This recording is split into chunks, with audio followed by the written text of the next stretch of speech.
uh, doing a rifle clinic reloading. I think he's going to show us how to put together some 308. Yep.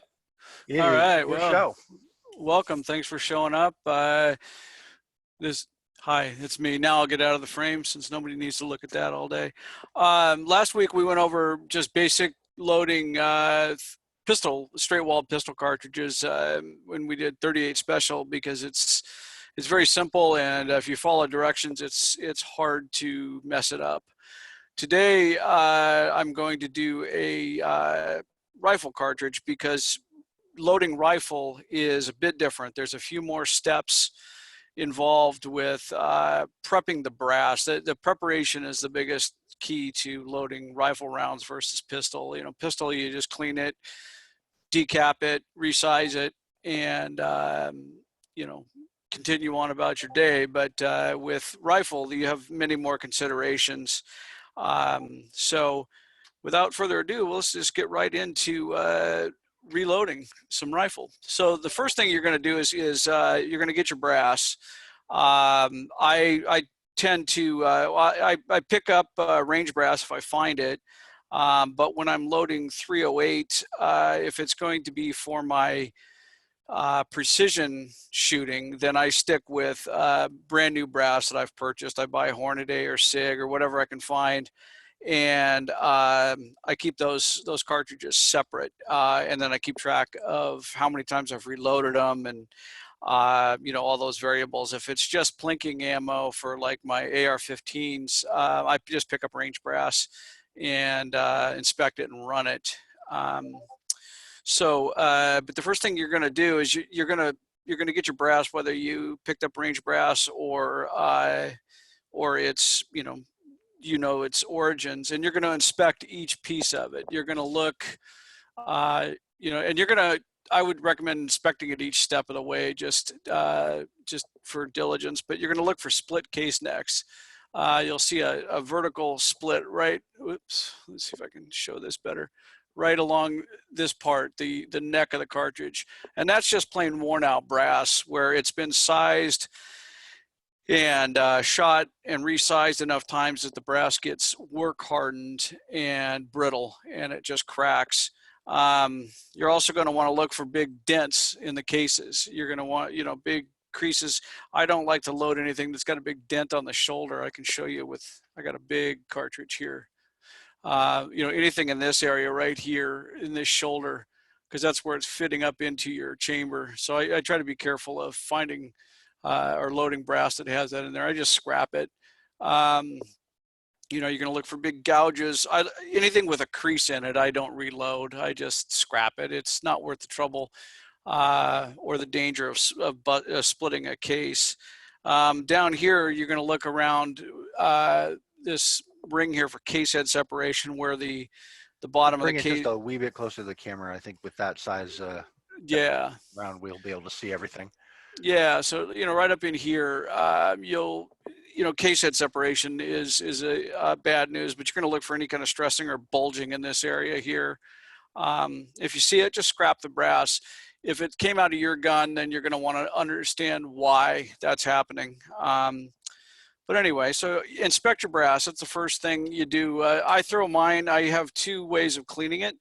I clean it in a vibratory tumbler with some corncob media and a little bit of cheap car wax, like new finish car wax, a couple of capfuls of that with some corncob media, and it comes out pretty clean. It gets most of the crud. I'll pick up a couple of cases that I've cleaned. This is just plinking ammo from for my AR-15, but that's as clean as it gets. You get the grit and grime off of it. And the purpose of cleaning the ammo isn't to make it look pretty and shiny. It's to preserve your dies. You don't want to be shoving gravel and sand up into your dies.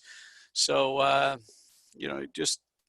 that's what it's going to look like. Now you can get it even cleaner than that using a wet polish, a wet tumble, or you can pick one up at Harbor Freight, and you throw some little tiny steel pins and a little bit of Dawn dishwashing detergent in there, and it'll come out shiny and brand new looking. It's up to you. I do that for match grade brass that I want to shoot, but I don't do it for plinking ammo, and I never do it for pistol cases because there's just too darn many of them. But once you've got your brass cleaned and inspected, the first step you're going to want to do is decap it, which means remove the primer. We're going to pop that primer out, and then we're going to resize it, because every time you fire the gun, the case expands a little bit. The neck and the body of the case will expand, and we need to get it back into spec so it will chamber again. And with resizing, there's two ways you can do it. There's full length resizing, which is what I'm going to do today, which sizes it from top to bottom. And then there's neck resizing, which is just resizing this area and the shoulder a little bit. If you're shooting it through a bolt gun, and that's the only gun you're going to be shooting this ammo through, you can get away with just neck sizing it. And that the reason you want to do that is because now this body is fire formed to your chamber. You know, it's an exact match to your chamber, so there's no reason to resize it. But if you're going to run it potentially in multiple guns, you're going to want to full length size it. You're going to want to neck size it every time, because it won't hold a bullet. A bullet will just drop through there. We need to squeeze that back down to where there'll be some tension on the bullet. And the idea of neck sizing versus full length sizing is a whole subject in and of itself. There's a lot of good reading on the internet about why you would do one versus the other. But you know, that when they say neck sizing, they're doing this part, versus full length is doing the whole case. So Scott, quick question from the audience. A question from Mark. Is any rifle caliber different than any other in terms of starting to reload, like in terms of ease? Well, you can get some straight walled, like I have a 30 carbine, which is technically a rifle, but it's really just like loading a straight walled 38 caliber. Some of the older, like 45-70, and some of those rifles don't have necks on them, so they would be a lot easier because you don't have to worry about, you know, neck sizing versus full length sizing. And you know, you'll see some of the issues with necked cartridges as we go along, but I would say that a straight wall cartridge would always be easier than a necked cartridge. But of the necked cartridges, I haven't found a whole lot of difference. I've done 30-06, 308, 223, 77 Jap, and 30-30, and it's pretty much all the same. Everything that I'm going to go over today is applicable to all of those.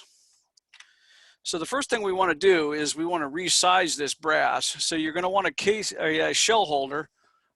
This is a shell holder. And what it does is it locks the brass, just slides in there, and then when you're running it through the press, it keeps the shell stationary as the die slides up and down. The shell holders are not universal. You're going to want to find one for your particular caliber. This is a number 2 Hornady, so it fits, I believe, 30-06 and 308. But you're going to need one of these. Lee die sets come with these in the set. RCBS and other die manufacturers don't include a shell holder, but they're inexpensive. They're $5 or $6. And I suggest if you're going to get 2 of them because one can stay on your press and the other one can be used for other tools that you're going to be using throughout the process. So I'm going to put your shell holder in. You just lift the ram a little bit, slide it in, and it just kind of clips into place. So now we're going to want to set up our first die, which is a sizing and decapping die. You can tell it's the decapping die by that pin right there, and that's going to come down and punch that primer out. And the shell is going to go up into the die, and it's going to squeeze it back down to the correct diameter, and it's going to resize in that neck so that we have some tension on the bullet. So to set this up, you're going to want to lift your ram on the press all the way to the top, put your die in. And one thing about these dies is this thread is generally universal for a Lee press or an RCBS or Dillon. These dies for RCBS. These are RCBS dies in a Lee press, so they're pretty much interchangeable. So I'm just going to screw it all the way down until it contacts that ram, and you'll feel it. Go right about there. It just made contact. I'm going to get my ram out of the way, and I'm going to turn it 1/2 turn. So for me, 1/2 turn is this face of this hex nut will be on the back. So I'll just turn it all the way around. That's 1/2 turn. And then you lock your lock ring down. Okay. Now we can decap. But with rifle brass, with pistol brass, you don't have to lubricate the shell. You know, because they're carbide dies. These are not carbide dies, and this case will get wedged in this thing so tight that it's a nightmare sometimes to get them out. They make special tools for pulling them out of here, but it's avoidable if you lubricate your brass.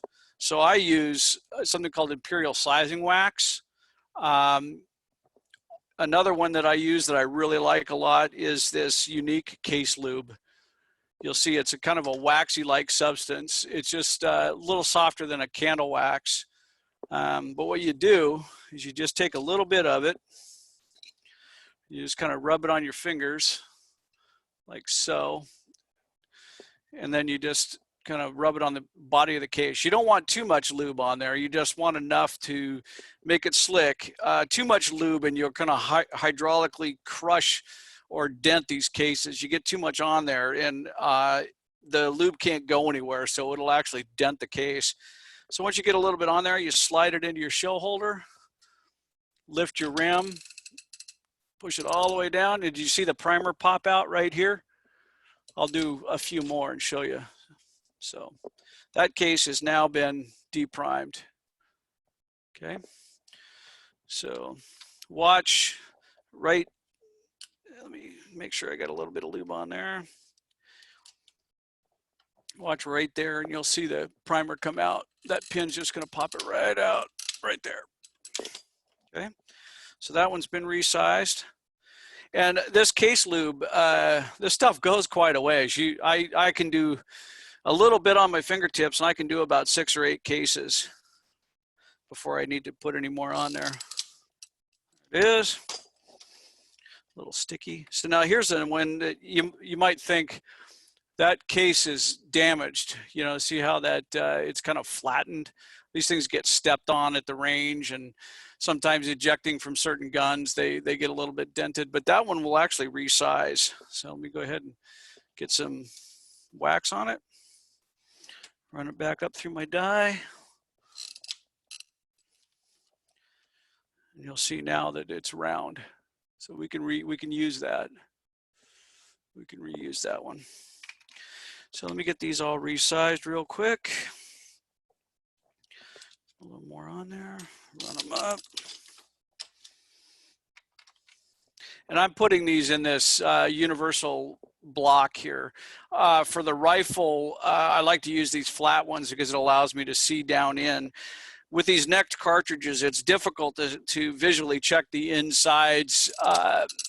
So I usually use a little flashlight to look down in, to look for, sometimes your cleaning media will get stuck down in there, a little piece of corn cob or a steel pin. So it's a good idea to inspect the insides of them as well. And some people deprime, do this stage and resize and then clean it, you know, clean it again. And that removes all the lubrication and it also cleans these primer pockets out. It's entirely up to you. There's no wrong answer to that. Do it however you feel comfortable. I don't generally do it because then I have to go through and then I usually end up having to get media out of these primer pockets with a little pin or, you know, something like that. You have to poke the steel pins out or a little bit of corn cob. So let me do the last one here. Okay, get it nice and slippery. Slide it on there. Pop it out. Okay, so those have all been resized and decapped. So from here, you normally with pistol brass, we would just put another primer in it and start loading. But with rifle brass, the brass will expand over time. So the more you fire it, this neck lengthens a few thousandths. Usually fired once, it's not going to expand too much, but we need to get it back into spec. So there's a couple of ways you can do it. I use this Lyman tool and let me grab all of the pieces of it. And you can run this through a drill. You can use an electric drill for this as well, but I'm going to do it all by hand just to show you. So what this is a case length gauge. From here to here is the correct case length for a 308. Down here is some cutting edges that will trim the brass until it complies with that overall length. So to trim one of these, you're going to take your case, I'm going to fit it down on that case gauge, and it pops out. You can see where it popped out through the priming hole. Now this is where I was saying another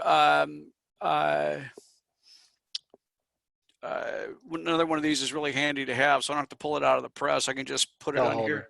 Yeah, the shell holder. I don't know, my brain. So anyway, you just slide that in there, tighten this down, just enough to hold it, and then I just turn, and it will cut. If that brass is too long, this will trim it down to the correct length. This one is fine, so I don't need to trim that. Hopefully one of these is too long, and you can see the process here. Now, there is an electric machine for doing this that I have when I do a ton of brass. I don't do them all by hand. I have a case prep center that you set the trimmer to the correct length, and so you can trim it, you can chamfer it, and you can deburr it and clean the primer pockets all, just boom, boom, boom, boom, rather than have to do this each step. But I wanted to show you each step individually. So this one, I just turn. I don't know if you can see the little brass shavings coming off of that. Oops, didn't lock it down quite enough. This one doesn't have too much brass coming off, so that one's okay. I want one of these to be really long.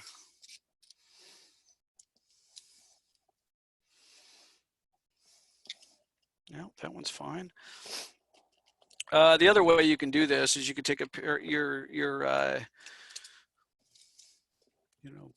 calipers or your micrometer and measure this stuff if you want. Sometimes sorting them, you'll just measure them and put all the ones that are over length in a bucket, and then trim them all at one time, so you don't have to put each one of them on the gauge. But this one's trimming just a tiny bit. I don't know if you can see the little bit of brass shavings coming off of there. Just a tiny bit. No, we can't really see that, but yeah, we'll take your word for it. Yeah, a little bit of brass came off. You can see how that edge is nice and shiny. That we can see. Yeah, so it trimmed just a tiny bit off of there. You ever make brass too short? Yeah, but it's not that big a deal, honestly, as long as you can get enough tension on the neck. I mean, yeah, this one trims quite a bit. You can trim it down a few thousandths too short, but it's not really a problem. I mean, my son will sit there, and that's the nice thing about these gauges is they're preset, so you can't trim it too short. But you can set up my electric machine too short and grind off a few extra thousandths. But I haven't run into a problem where it's hurt anything. Okay, that one's fine. This is all pretty new brass, once fired brass, so I wouldn't expect it to be too terribly long. Just do our last one. Okay, so we've checked them all, we've trimmed them all. Okay, so now we have to chamfer and deburr. So what we're going to do is we're going to run the tool into this mouth, and we're going to chamfer the insides. It puts a little tiny bit of a bevel on there, which allows the bullet to seat a little easier. And then we're also going to deburr, which is remove any material that's built up on the outside from the trimming process. So this is the chamfering tool, and you just kind of put the case on there and give it a twist, quick twist, like that. And then I don't know if it'll show it, but you can see the inside of that is shiny. It's got a little bit of a bevel on it. That's the chamfering, and then this is the deburring tool. So you just kind of do that, and it cleans up that outer edge. So I'm going to go ahead and chamfer and deburr all these real quick. And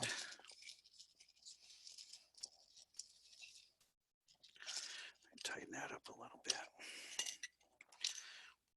Okay, just going to clean that out. And deburr it. Remove all that debris. You can see if you have 1,000 cases, how tedious and time consuming this step can be. If you're only doing 50 cases, it goes pretty fast, and you can do it just sitting in front of the TV, watching a football game. Just put a piece of an old t-shirt or a towel in your lap, because these little brass shavings get everywhere. But I used to do it that way before I started doing thousands of cases at a time. And if you're going to do bulk, just buy a case prep center or an electric tool. But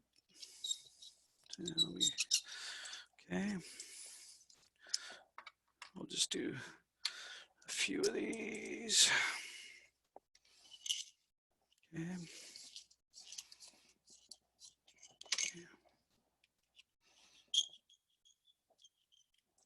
I don't know if you guys can see the brass kind of filing off of there when I do this.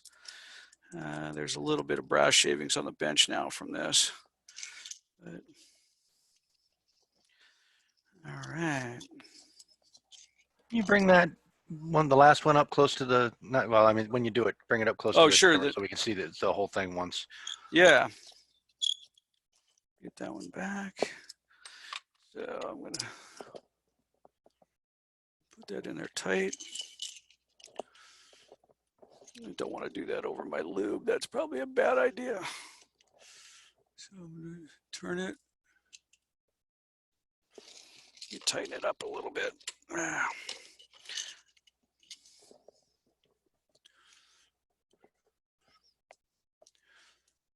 don't know if you can see the brass shavings. Yeah, I could see it. So okay. Presumably on a close rewash, someone else could too. Yeah, so you can see how shiny that edge is.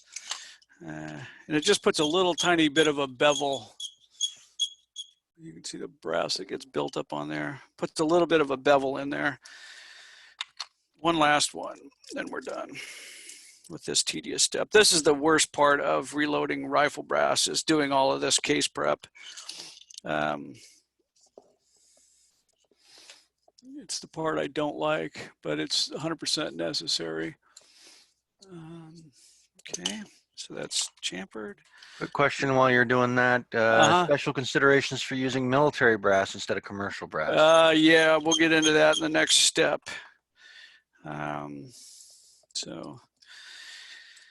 right. So now the next thing that we have to do for these cases is primer pockets. So that's this piece right here. See, there's a little bit of black crud in there, carbon. So you can see that where there's one single hole there where the primer goes, that's for what's called a boxer prime. You know, in the US, most of our 99% of our ammo is boxer prime. There's one flash hole.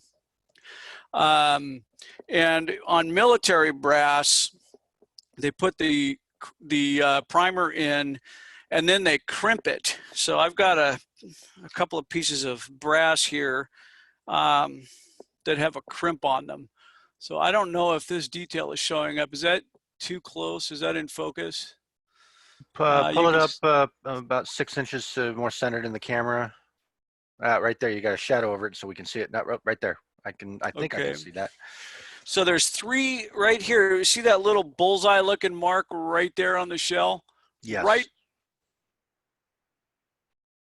You'll see a little tiny bit of there's three of them on this case. So what they've done is they've kind of smacked it so the brass overlaps the primer just a tiny bit, and it's called crimping. That's one way they do it. Another way is you'll see a circular kind of indent around the primer. So you have to remove that crimp on military brass. If you're reusing military brass, you've got to remove that crimp. Otherwise, you're just going to destroy the primer trying to put it in there. The brass I'm using today is all commercial, but I can show you how you would remove that crimp. So we have to clean that primer pocket out, and of course, there's a special tool for that right here. This is a decrimping tool right here. So what this does is it goes in there and it just removes that excess brass from the crimp. It's not doing anything here because I don't have a crimp, but it refaces that crimping hole right there to kind of push that brass back out of the way and cut it off. You can also do what's called swage it, which I have a swaging die. This is the way I do it, is I put a special die in here, and then it presses down and it forces a swager up into that primer pocket and moves that brass, reforms that brass, that crimp back out of your way. So, you know, you decrimp, you pop the primer out and then you swage it. So swaging to me is a lot faster, and I like it because I'm not removing brass. You know, this method works, but you're removing a little bit of brass when you do it, and eventually these primer pockets will get loose and the primers won't seat very well. So I prefer to swage it. Let me grab a swaging die real quick and I'll show you what it looks like.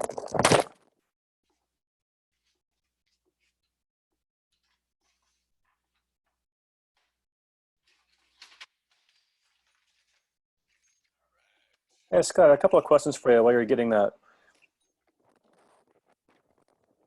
So here is a Scott. Yeah. We have a couple of questions before you start. Yeah. Do you recommend one of those stronger decapping pins? Yes, if you can. There's a company on eBay, or I mean Amazon, that sells decapping pins. I use a universal decapping die that all it does is decap brass, and it has a case hardened pin in it that what'll happen on a some military brass is you'll break the decapping pin. You'll break that pin off right there, trying to force the like a boxer primer out. So you use a case hardened pin. You can replace the pin for this die, or you can just get a decapping die, and it doesn't resize. That would be a separate step, but it'll punch right through the whole bottom of the case before it'll break. So I highly recommend it if you're going to do a ton of them. Great, thank you. Yeah. Another quick question, if you could just spend a second on, do you have any recommendations if you're doing a lot of brass, a motorized case prep? Yeah, I'll show you. I'll show that once I'm done here. I'll show you the machine I use. I use a Frankfurt Arsenal case prep station, and it was about, I got it on sale for about $139. But what it does, you set your trim depth with a collet, and then every piece you just put it in there, trim it, and then you chamfer, deburr, and then flip it around, do the primer pocket. You can do each piece one at a time, and it goes really fast compared to doing all of these steps manually. I use it for all of the brass that I'm going to resize for rifle brass, but you know, doing it this way, you know, for 50 pieces of brass isn't that big a deal. But if you're going to do 300 pieces of brass, your hands are going to cramp up pretty quick. But this is a swaging die. So this the brass, this goes inside the case, and it forces the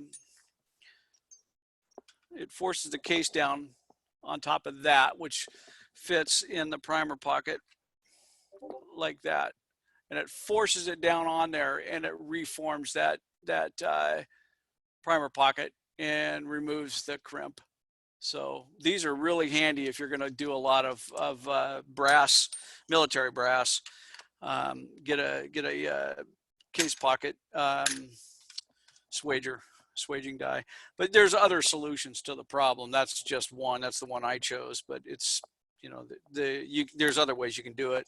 Using this will work. So you would just take it and see, that's got a, I don't know if you can see that. That's got a crimp in it. It's got a little bit of a crimp in it. Yeah, that's visible. Yeah. So you see how this is a boxer, or I mean a Burdan primed case. You see that other little flash hole? You see the big one where my decapping pin punched right through the base of the case. That other little pinhole right up here, right up in there, that tells you that this is a Burdan primed case, which I don't mess with. This is just scrap metal. If you look down through this case with the primer in it, with a flashlight, it looks like snake eyes. If you see snake eyes, throw it away. It's not worth the trouble. But I'll go ahead and deburr this. So I'm just going to take remove the crimp. So I'm just going to sit there and turn this until it's easy to turn, and it removes that crimp. You'll have a little bit of brass dust from it. So that's what a military brass looks like. I wouldn't shy away from using military surplus brass. It's good stuff. Lake City, you know, it's good, durable stuff. It just requires one extra step. So I'm going to go ahead and put my pocket cleaner, my primer pocket cleaner on here. Clean these pockets real quick. And so I'll show you what this looks like. It is a little, it's got a little serrated face on it. I don't know if that's coming through, but it's got a little bit of a serrated face on it. And you just thread it in here. Take your brass and you just kind of clean up the, you'll see it removes, see how that's shiny brass now? It's removed all that carbon. So you just come through and do each one at a time. Remove the carbon. Some people don't do this step. Some people just inspect them and then don't clean the primer pockets. I do it. Just see, there's an example of a piece of media stuck in a primer pocket. So got to get that out of there. A couple of ways to do it, but a little pick or something like that will, well, we'll set it aside for right now. Normally I just take a little pick or a screwdriver and dig that piece of media out of there.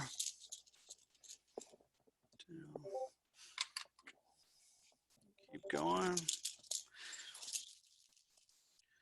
All right, so you can see why I say rifle brass is a little bit more tedious than pistol brass. There's all these extra case prep steps that you got to do.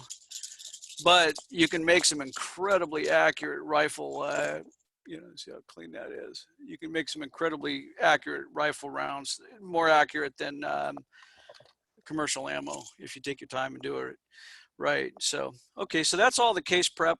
So we decapped it. We resized it. We cleaned the primer pocket. We chamfered and deburred. You know, so that these cases are now ready to load finally. So, all right. So what now we're going to do is we're going to set up our bullet seating die. Oh, we got to do our powder. We got to measure our powder. So one thing, last week I showed dipping the powder and just just taking a scoop and then weighing the powder charge. Today I'm going to use a powder thrower just to show the other way to do it. And you'll notice up here is this sticker that says CFE 223. This is the powder that I'm using today to load these cartridges. And I always put a label on my hopper, and I don't have any other powder on the bench. So if I had a powder jug here, it would only be CFE 223. That way I can't mix it up. I can't accidentally put the wrong powder in here and mix this. And then I always want to know what, if I have powder in the hopper, what powder is in here so that I can pour this back in the right jug, or, you know, but I know exactly what's in here. So I just use these labels or a Post-it note and slap it on my, my powder hopper so I know what it is.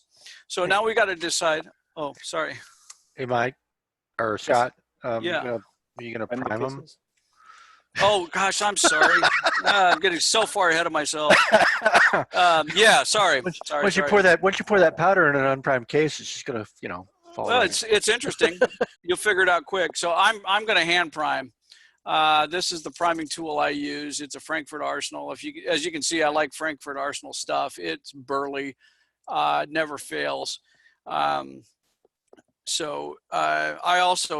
It comes with the shell holders, and this is also a number 2 shell holder. So I already have it set up for large primers and the number 2 for 308. The thing is, there's different sizes. You'll notice these primers are bigger than last week. The primers we used last week were small pistol primers. These are large rifle primers. They make small rifle primers too, but they're not really interchangeable. So in a pinch, yes, you could use small rifle primers in small pistol brass, but it's not really a good idea because the difference is the cup thickness. It takes a little bit. The rifle primers are thicker and meant to be struck harder, and they're also thicker to avoid slam fires, with a semi-auto rifle. So, don't interchange them if you can avoid it. And then they also have Magnum primers, which are for Magnum cartridges. So like a 7mm mag or a 357 Magnum. Use Magnum primers only for Magnum cartridges, and use whatever the book tells you to use. Don't get creative and start substituting components. Bad things will happen. So I'm going to go ahead and prime these, and this, you'll see what I'm going to do is tilt this back. A primer will drop into that little spot right there. I don't know if you can see the primer in there. And then I'm just going to put my case in there, give it a squeeze, nice easy squeeze. And you want your primers, just like your pistol brass, to be seated just slightly below the surface. You don't want it above the surface, okay? So I'll go ahead and prime all of these. 2, 3,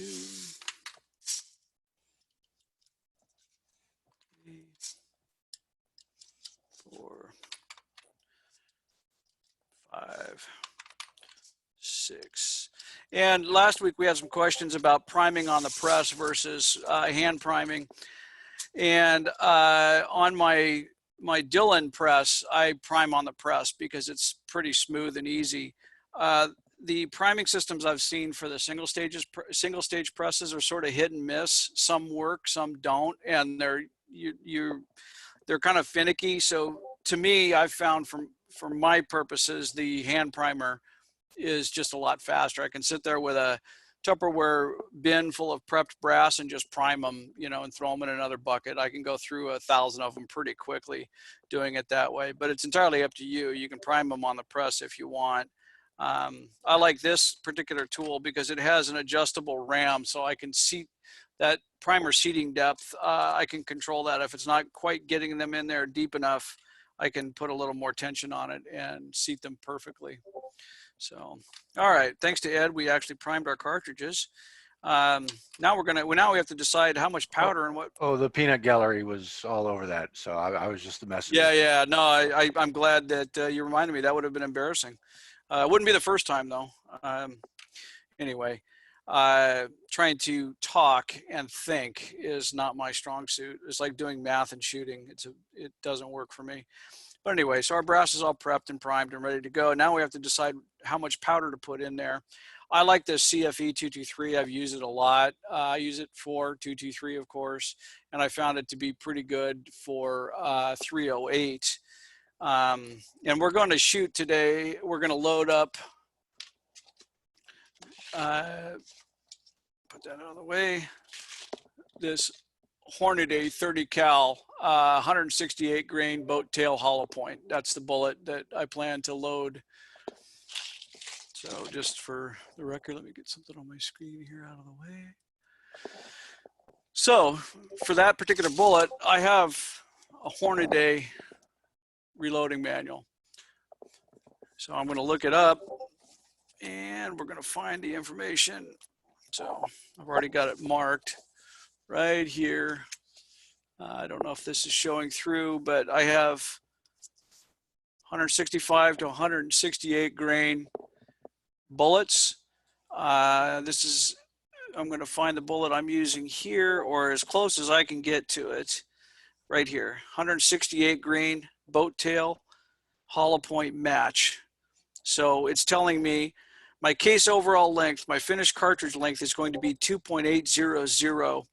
My bullet coefficient is 0.450, but that's a discussion for another day. And so we go down here and we decide which powder are we going to use. I have CFE 223. So we're just going to follow that line across. Our minimum charge, 38.3 grains, all the way up to our max charge. Let's see if I can follow that, 45.7. Let me make sure I'm following that correctly. It's kind of hard to do at this angle. Yeah, we can't really see it, so go ahead and like Okay. read it proper. We'll Yeah, post a link so for it and we'll post links. Yeah, my span for loading out of this manual says my starting load would be 38.3. That's the minimum. My high safe load is 45.7. 47.2 kind of puts me into the red, a bit of an overpressure situation. So I don't want to take it up and push my max. So I'm going to go ahead and do 44.2 grains. That's below the max pressure, and it shows it the velocity at 2,500 feet per second. With 44.2 grains of CFE 223. So I'm going to go ahead and load it at 44.2. That gives me a little bit of a margin there. So I'm going to go ahead and this is my powder thrower. I can adjust the volume right here with this thing. So the first thing I want to do is calibrate my scale. I have this weight right here that is 50 grams. So I want to zero my scale. I want to make sure that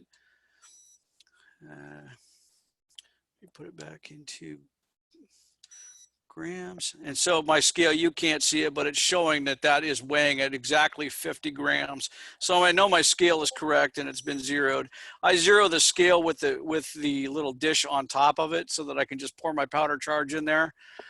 So I'm going to go ahead and throw a charge and see what we have in our powder thrower here.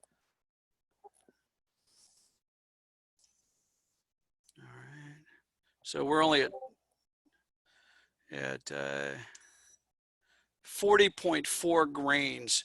So I'm going to need to put 2.2 more grains into there. So I'm going to go ahead and open it up just a little bit.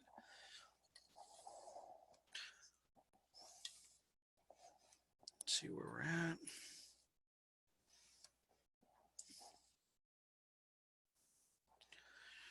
That's 41.5. I'm going to do a few to make sure that it's being consistent. Yeah.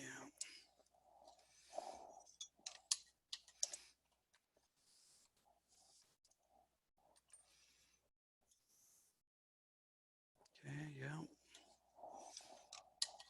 All right, so it is throwing consistent charges. I want to take it up just a little bit more. I want to get it at 44.2. Okay. 41.8. Tiny bit more.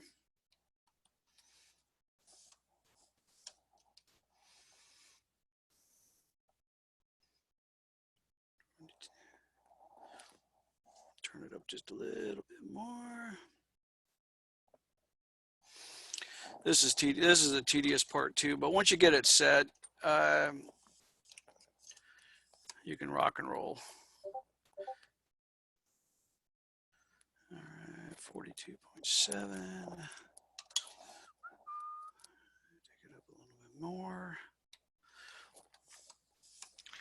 I think, just out of curiosity, I think you might have Discord on in the background because we can hear the bleep bleeps. Oh, okay. Yeah, I probably do. It's all right. It's entertaining. Yeah. Well, at least we know that something's going on with Discord. Yep, there it is. All right, so let's see, we'll get this loaded up here. 43.8, we're creeping up on it, we're scaring it.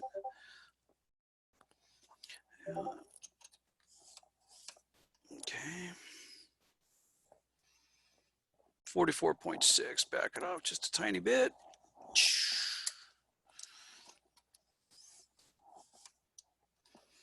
Okay. A bit more. This is like seating bullets. It's just tiny little incremental adjustments until you get what you want. Okay, that's it right there. So that's our charge. Now I can take my little funnel and I can throw that charge back in to the case. And I would throw the charge directly into this little pan, but it sprays out everywhere. It makes a mess. So I'm going to go ahead and just throw it in the case and then weigh each one as I go. Okay.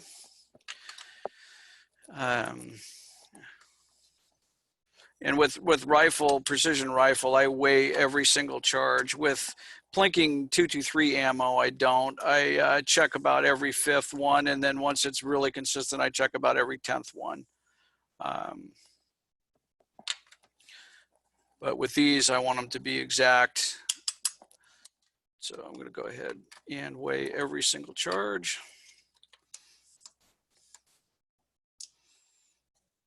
Put it in there. Yep, right on the money. So this, for a cheapy little powder thrower, this one is pretty consistent. You can spend a lot of money on all of this stuff, but I found that my press came with the auto disc powder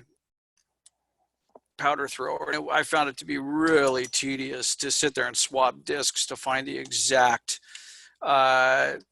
disc to work with whatever my desired powder and powder charge was. I found this to be a heck of a lot easier. So that one's just right. So as you can see, those all measured out just fine. Okay. So we have all of our cases are charged, primed. Turn my scale off. Okay, so now we're going to go ahead and set up our seating die. And so I'm going to go ahead and take my sizing and decapping die out. And this has a lock ring on it right here. I don't know if you can see. I'll go ahead and screw it out of there. So you can see right there, there's a little Allen head. You can tighten that down when it's on the press. And then from then on, if you're always going to use it on this press, you can just thread it down until it stops, and then it's set for your press. You don't have to reset it every time you load. You'll want to double check it, you know, run a few cases through it to make sure that it's still set correctly, but it saves you the time of having to set up the die from scratch all the time. So this is our rifle die sets come usually in 2 dies to the set. You have your sizing die, sizing and decapping die, and then you have your bullet seating die. This is the bullet seating die. You can tell because it, of course, doesn't have the decapping pin on it. And then it also has this little stem up here that operates the seating depth. So let me go ahead and back everything out so we can start from scratch. Just back it all the way out. Back it out a little ways. Okay, and then one thing that you're going to want to look at with either pistol or rifle dies is these stems are interchangeable. So if you're shooting a, like on a pistol, see this is a flat nose bullet and this is a round nose bullet, you're going to want a round nose stem or a flat nose stem. Most of them, you just take it out and flip it over and it's round nose on one side and flat nose on the other. But if you tried to seat a round nose bullet with a flat stem, it's going to it's not going to feed in straight. It's going to kind of damage the brass and it's going to make a mess. So it's something to pay attention to with your dies. Just make sure you got the right stem in the die. Rifle dies are pretty much set for you know, those Spitzer type bullets. But so this one, you're going to go ahead and run your ram all the way up, put your die in, okay, until it touches. Okay, and then you're going to back your die out of the way in about 1/4 of a turn, tighten it down, and we'll start from there. Okay, so now what I'm going to do is put a case in, and I'm going to grab my bullet. Okay, I'm going to set it right on there, and I'm going to run my bullet up just a little bit. Okay, let's see where we're at. Ooh, that might be a little bit deep. In case we'll back it off. So now I'm going to measure it. We want 2.8, 2.730. So that's a little bit deep. Not enough to concern me, but I'm going to go ahead and back this out so I can show you how to adjust this a little bit. Go to the bullets. There's a question that I'm answering very poorly in the chat around. You mentioned your other press has discs that precisely measure particular powders. Oh, the other powder thrower? Yeah, the other powder thrower. Yeah. So what I'll show it to you here in a minute. It drives me nuts. Some people like them. I don't. So I back that out a little bit. So now we're going to go ahead and seat that. You can see that's obviously way too long, right? So we're going to measure it, and that measures out at 2.94. So we need to seat it a little bit deeper. So we're going to take this stem, we're going to thread it down a little bit, check it. Got a little bit of video lag. This is there. You back? Sometimes Scott has internet connectivity issues. We're gonna give him a second to come back. Scott, we can't hear you. You got me? Now we got you. All right. So what I was saying is this bullet isn't seated quite deep enough. And it broke up right again in exactly the same place. Maybe it's that step. All right. This is where I usually do a commercial break. You're breaking up, so we're going to give you a second. All right. Scott is in Oregon. Scott has a terrible ISP. They did him no favors last week or the week before. Dropped him right offline several times. It usually came back in a minute. There you go. I got you. Yep. You went all red in the little bandwidth monitor in the lower corner. Oh, and now he's gone. All right, we are going to give him a minute to come back. I guess I can go ahead. Did you come back? Can you hear me? We can, but we lost your video, sir. All right, let me redo this. There we go.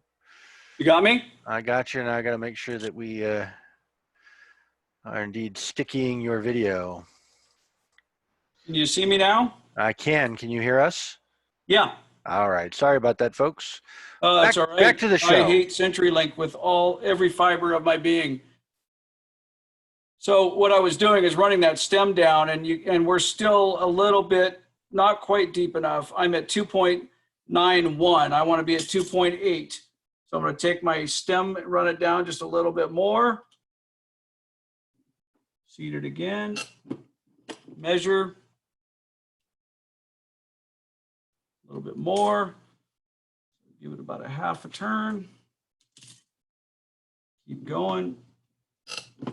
You can feel it on the press each time that it seats the bullet a little bit deeper each time. 2.881, a little bit farther.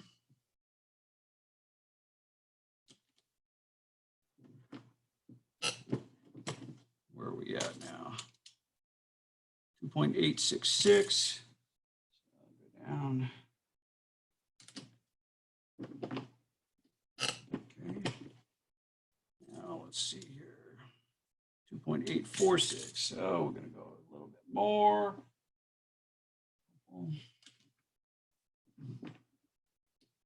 Okay. Measure it. 2.826. So we got about that much. Okay. Measure 2.811. We're almost there. Eighth of a turn.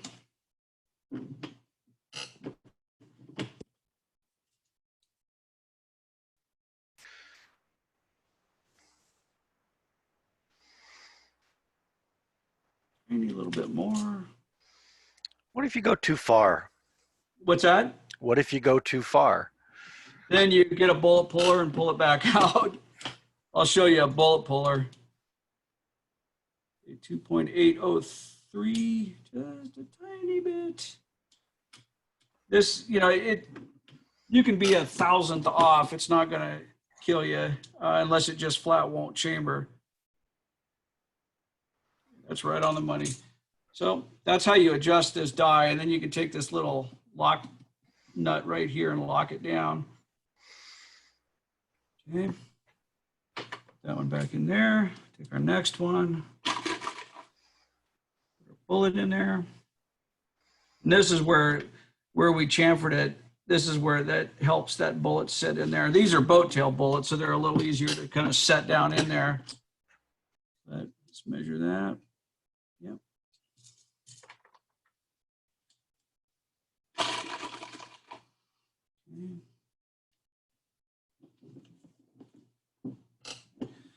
All right. And you can choose to crimp or not crimp most rifle rounds. If it's a bolt action rifle, you generally don't need to crimp it. If you're going to run it through a semi-auto gun, like I have a Setme that shoots 308, I'm going to crimp it for the Setme so that you don't end up with bullet setback. You know, going in and out of the magazine, the bullet could set deeper. You know, that's one of the reasons you would want to crimp it. So I'm going to go ahead and show you the crimping stage just because I can. So there we go. Hey, Scott, I have a, while you're in between, can you show us the profile of one of those boat tails so we could see the... What's that? Could we see the profile of one of those boat tails so we could... Oh, yeah. Of the actual raw bullet? Please, just to see the shape of it. Why'd they call it a boat tail? You can see how it's got that little taper right there where it kind of tapers in. Yep. That's called a boat tail versus, you know, a bullet like that doesn't have a boat tail on it. The nice thing about the boat tail is that it makes it, you know, for seating the bullet, it aids it kind of going straight in and aligning it into the neck. So, you know, they're kind of neat that way. And what is the specification wise? What's that? For specification, what is the desired overall length? How short can you go when it's still acceptable? For a, you mean how short overall length? Yeah. Well, that's gonna, you'll look in your, that length will vary somewhat depending on the bullet.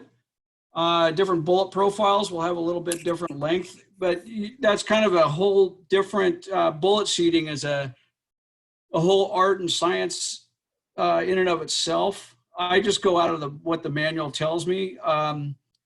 But seating a bullet for, there's guys that get into precision loading that set different bullet depths for their particular rifle, because what they're trying to do is each bullet as it goes in the chamber is sitting back from the rifling in the chamber just a little bit. And the ogive of the bullet is the part where this tapers right where it stops tapering and it reaches its full diameter. That's called the ogive. And what they want to do is set the distance between that ogive and when it hits the rifling in the chamber. So they would set the bullet based on the ogive, not the overall length. So they're using that measurement as opposed to this measurement. So there's a whole science to doing that and then figuring out what the ideal depth is for this bullet in that chamber. So I don't know if that makes sense, but the precision shooter guys get way deep in the weeds with that stuff.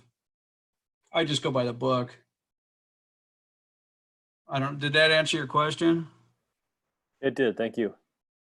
I don't know if you can see down here, you see these 4 little spots, or the little notches in this die? What I'm going to do is I'm going to put this, Yeah, we can see that. my press, and then this bullet is going to feed up in there, and those collets are going to squeeze down just a tiny bit, and you know you're set right when those little gaps go away.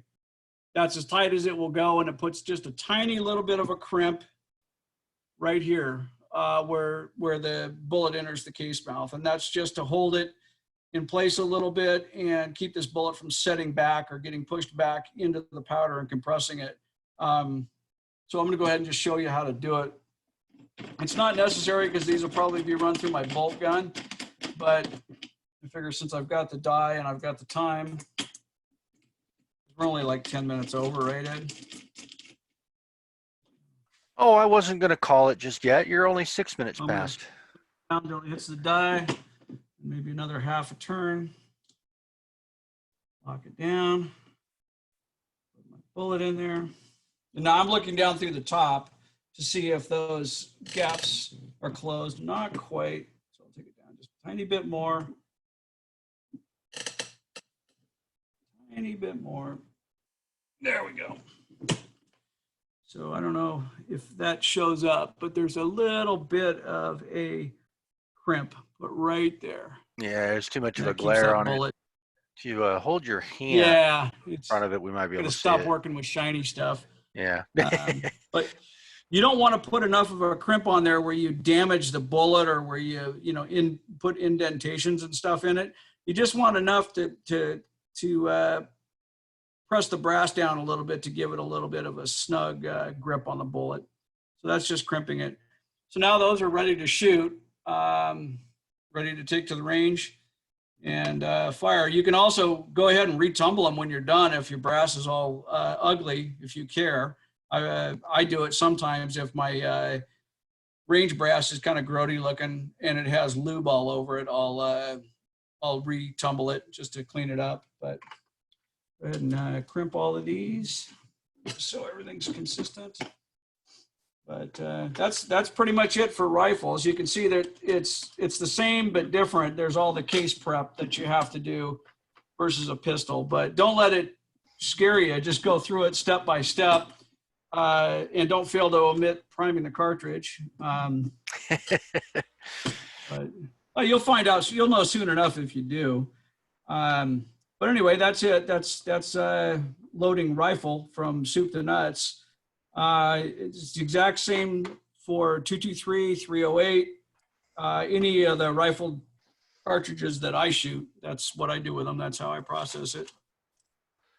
Well, I think that was a fairly comprehensive thing. You want to show us a bullet puller? I'm not going to make you pull a bullet on screen now so that people can see it. What's that? You want to show us the bullet puller so people can see what it looks like? You don't have to pull. Oh, yeah. There's a.